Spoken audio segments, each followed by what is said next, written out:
किसी की आंख दिख रही है, जाति जनगणना हम करा के दिखाएंगे। खत्म। आपको जितनी गाली देनी है आप दीजिए, हम खुशी से लेंगे। देश के इंस्टीट्यूशंस में आदिवासी कितने, ओबीसी कितने, दलित कितने, मैं आपसे पूछ लेता हूं इस कमरे में। हमने कहा जाति जनगणना होगी, हमने जाति जनगणना की। जाति जनगणना हिंदुस्तान का एक्सरे। जाति जनगणना हिंदुस्तान का एक्सरे है। जब हमारी सरकार आएगी तो हम जाति जनगणना करा कर रहेंगे। जाति जनगणना से सभी की भागीदारी तय होगी। ये तमाम शब्द राहुल गांधी के हैं, जो हमेशा से जाति जनगणना पर बोलते रहे हैं। वहीं दूसरी तरफ उनके विरोधी ये बोलते रहे हैं कि राहुल गांधी जाति जनगणना कराकर समाज की एकता को बांटना चाहते हैं, वोट बैंक के लिए हिंदुओं में फूट डालना चाहते हैं। तमाम तरह के आरोप राहुल गांधी पर लगाए गए, उनका विरोध किया गया, उनको गलत ठहराने की कोशिश की गई, लेकिन अंत में क्या हुआ?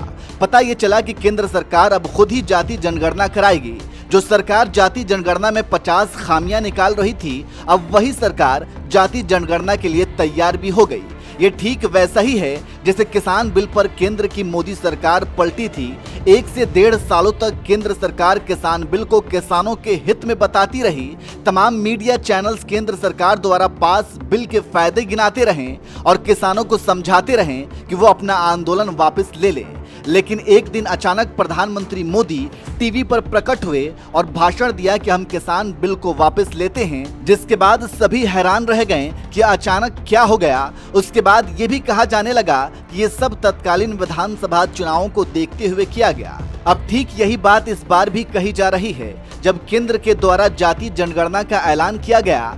आपको पता है कि बिहार विधानसभा चुनाव होने वाला है और इसे देखते हुए अभी और भी कई फैसले लिए जा सकते हैं। खैर, जिस राहुल गांधी को जाति जनगणना के नाम पर घेरा जाता था, अब उसी जाति जनगणना के फायदे गिनाए जा रहे हैं। इसी बीच कांग्रेस अध्यक्ष मल्लिकार्जुन खड़गे ने पीएम मोदी को एक पत्र लिखा है, जिसमें उन्होंने जाति जनगणना के संबंध में विचार करने के लिए 3 बिंदु सुझाए हैं। खड़गे ने अपने पत्र को एक्स पर भी साझा करते हुए लिखा, जाति जनगणना पर प्रधानमंत्री नरेंद्र मोदी जी को मेरा पत्र के कुछ अंश साझा कर रहा हूँ, पूरा पत्र संलग्न है। मैंने 16 अप्रैल 2023 को आपको पत्र लिखकर भारतीय राष्ट्रीय कांग्रेस द्वारा जातिगत जनगणना कराने की मांग आपके समक्ष रखी थी। अफसोस की बात है कि मुझे उस पत्र का कोई जवाब नहीं मिला। दुर्भाग्य से उसके बाद आपके पार्टी के नेताओं और स्वयं आपने कांग्रेस पार्टी और कांग्रेस के नेतृत्व पर इस जायज मांग को उठाने के लिए लगातार हमले किए। आज आप स्वयं स्वीकार कर रहे हैं कि यह मांग गहन सामाजिक न्याय और सामाजिक सशक्तिकरण के हित में है। आपने बिना किसी स्पष्ट विवरण की यह घोषणा की है कि अगली जनगणना में जाति को भी एक अलग श्रेणी के रूप में शामिल किया जाएगा। इस संबंध में मेरे 3 सुझाव हैं, जिस पर आप कृपया विचार करें। पहला, जनगणना से संबंधित प्रश्नावली का डिजाइन अत्यंत महत्वपूर्ण है।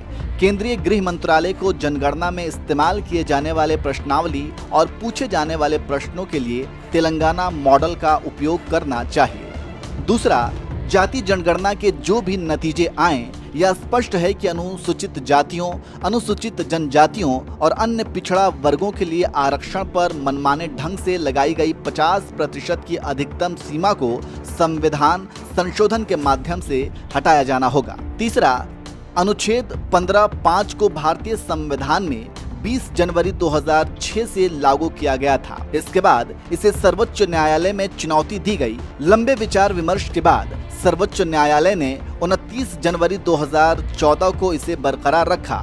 यह फैसला 2014 के लोकसभा चुनाव के लिए आचार संहिता लागू होने से ठीक पहले आया।